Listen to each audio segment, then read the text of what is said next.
Incident Report, TMC Kotek, Officer Kovac dictating.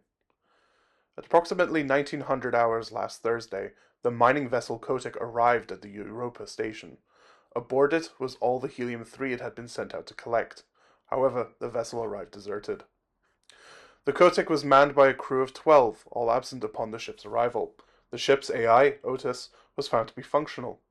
Upon bringing the ship into port, it followed procedure and shut itself down for maintenance.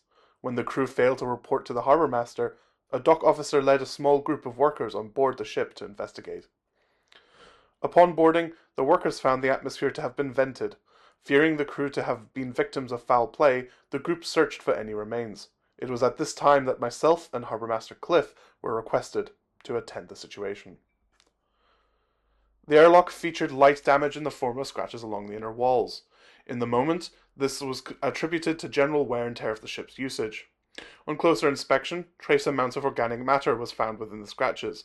This was sampled and taken for analysis. Moving into the central hub of the Kotek, we came across opened wall panels exposing Otis's data buses, though the panels themselves were absent. The immediate conclusion we reached was that one of the crew had attempted to strengthen Otis's connection to the ship's systems, but for what reason we could not ascertain. As such, we moved to the next compartment. The Kotek's command center was similarly deserted. Although all the consoles had been left in their idle states, all that was active was the input terminal for Otis. Displayed on the main screen was the Kotek's flight path, showing the standard route for the Luna Europa cargo lane. The mundanity of the ship clashed with the deserted state it arrived in. We set the ship to call up all its logs regarding the journey, including the logs of the crew. Because of the ship's idle state, the computer took its time calling up all the data. For the meantime, we moved to the next compartment. The crew quarters was the first space that gave us any indication that something had gone awry. All the crew's belongings had been thrown around as if by a storm. Their slumber pods were all damaged by electrical fires contained within each one. They had been sealed beforehand, which was not standard. This was deliberate. Within Cargo Bay 1, everything was in its right place.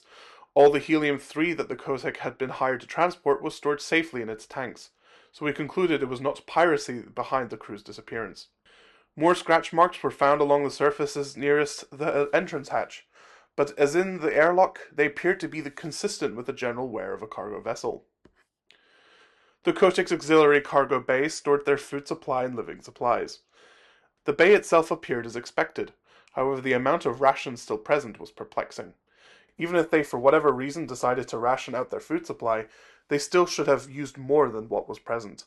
On this, we reached the conclusion that the crew must have been absent a considerable time ago in their journey. This conclusion was supported by our findings in the engineering bay. Tausch-class vessels require constant maintenance on the reactor, as the coolant slowly leaks over time, resulting in a buildup of conductive ice. Based on this, it became clear to us that the crew had indeed been vacant for some time. It was at that point we heard the computer reporting complete. As such, we head back to the command center. Upon inspecting the logs, it stood out that roughly 2 weeks prior to their arrival, the Kotek's captain had reported in his log that the ship was running too inefficiently. The O2 reserves and food supplies being used too quickly. He explained that running costs were growing too high and that he needed to bring them down fast. In his personal log, nothing else of note was found. However, within the I.O. logs of Otis, it was found the captain had instructed it to, quote, maximize the ship's efficiency and make it as cheap to run as immediately possible. Otis instructed the captain that it needed greater access to the ship's system to allow this. Its hardware was not wired for it.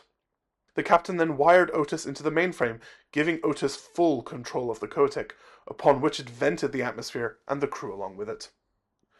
It simultaneously destroyed the slumber pods, then ran the ship automatically until it arrived at Europa. Otis had concluded that the most efficient method of running the ship was to remove the most toxic component, its crew. Normally, ship AIs are bound by safeguards to prevent this. However, Otis was both aftermarket and modified, then tied directly into the mainframe. The Kotek's crew was discovered deceased, orbiting Jupiter days later. No survivors. This concludes the incident report on the TMC Kotek. All hands lost due to faulty AI. The helium-3 is to be delivered to its owner. Meanwhile, the Kotek itself will be scrapped for parts. Otis has been wiped. Officer Kovac signing off.